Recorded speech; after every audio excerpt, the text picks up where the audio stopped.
뱅에돔 50분 2편 뱅에돔은 매력 덩어리의 대상어입니다. 긴 꼬리로 잘못 알려진 양뱅에돔 사진입니다. 모스만 게이비치에서 40급 드러머를 찍은 사진입니다. 뱅에돔은 다양한 특성과 까탈스러움으로 중무장을 한 어종인 것은 틀림이 없다. 양뱅에돔 역시 뱅에돔과인데 일본명 오키나메지나라고도 불리는 어종으로 한국의 뱅에돔과 습성 자체가 거의 같은 것만 보아도 같은 뱅에돔 종류이다. 뱅에돔, 긴꼬리 뱅에돔 그리고 양뱅에돔은 비슷하면서 각각의 고유 특성을 갖추고 있다. 이러다 보니 찌낚시인들에게는 다양한 즐거움과 스트레스를 주는 대상어이기도 하다. 우선은 중요한 것이 입질을 받을 것인가? 아니면 받아낼 것인가? 이 명제는 확연히 다른데 이는 잡혀주냐 혹은 낚아내느냐의 문제인 것이다. 뱅에돔은 앞한 시간 수온 대비 0.도만 떨어져도 조항이 하향 곡선으로 그리게 되는데 수온은 물색과도 밀접한 상관관계가 있다. 또 계절별 미끼도 다르게 사용하여야 하며 뱅에돔 낚시는 약간의 조건만 달리하여도 조과가 확연히 달라진다. 또 어제 떼고기 조항을 보인 같은 포인트라 하여도 바람 방향 하나의 조과가 빈작이 되기도 한다. 블랙피쉬 역시 한국의 뱅에돔과 똑같은 패턴과 습성을 보이는데 호주에 알려진 속설은 작은 바늘과 가느다란 목줄로만 낚을 수 있다고 알려져 있다. 요즘 필자는 그냥 주머니에서 잡히는 대로 블랙피쉬의 특성을 어느 정도 파악하니 한국에서 뱅에돔을 잡던 내게는 즐거움이다. 목줄의 굵기나 바늘의 크기와는 상관없이 제한 마리수까지 낚을 수 있게 되었다. 호주에서 그러하다는 실험 출조한 결과는 반반 정도로 맞는 것과 안 맞는 것도 있었다. 호주에는 블랙피쉬를 잡기 위해 산비 반유동 채비로 낚시를 많이 하였다. 어떤 낚시인은 1.5호 반유동 채비로 잔존부력을 완전히 상쇄시켜 공략하는 분, 또 산비전 유동으로 공략하는 낚시인까지 많은 기법을 보았다. 필자는 호주에 왔을 당시 한국 채비 그대로 릴레는 1호 원줄을 감은 상태로 목표가 그 원줄의 1.5호가 넘지 않는 목줄로 드러머 50급을 잡는 것이 목표였다. 그렇게 9개월 정도를 낚시를 매주 토요일과 휴일에는 이민 선배님들께 끌려다녔다. 그러다 보니 한국에서 가져온 찌 100여 개가 다 떨어질 때쯤 마침내 캐서린 베이에서 감격스러운 드러머 5자를 체포하고 말았다. 그 후로는 원줄도 여건에 맞추어 올려 3호 원줄, 목줄 역시 2.5호에서 4호를 사용하고 있다. 왜냐고 질문을 하시는 분도 있을 법한데 그냥 개인적인 자존심을 걸은 무모한 목표였다. 원줄, 목줄지 등의 나만의 채비를 바꾸거나 변화를 주는 것을 무척이나 싫어하기도 하고 염도 또는 많은 비가 내린 후 바람과 조류가 반대일 때 또는 어신이 아주 약할 때 등을 확실히 파악하려면 늘 같은 목줄의 침강 절대 무게, 원줄에 뜨는 정도 등등의 조건이 같아야 찌의 변화를 즉각 알아차릴 수 있다는 나만의 의도가 계산적으로 깔려있는 것이다.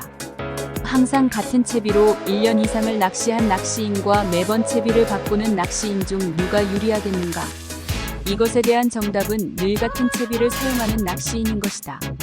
필자는 솔직히 말하자면 찌는 가끔 바꾸는데 이때 부력은 같은 것으로 바꾼다.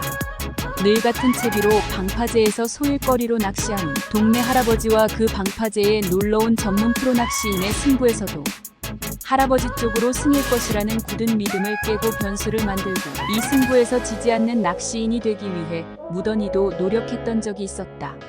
채비가 늘 같다면 바늘 옆에 대상어가 와서 숨만 쉬어도 찌로 그 대상어의 숨결을 감질 수도 있지 않겠는가.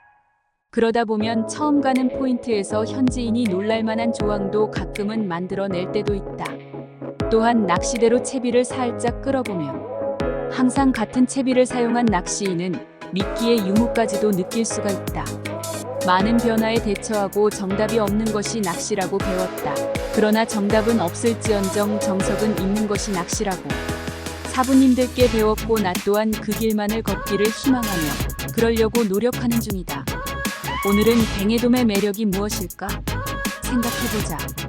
뱅에돔이 수백 마리가 보이는데 미끼에 반응을 안 할 때는 어떻게 해야 할지 난감한 경우가 1년 중에 간혹 있는데 이때는 어떻게 해야 할까? 눈에 보이는 뱅에돔이 입질 안 하는 이유.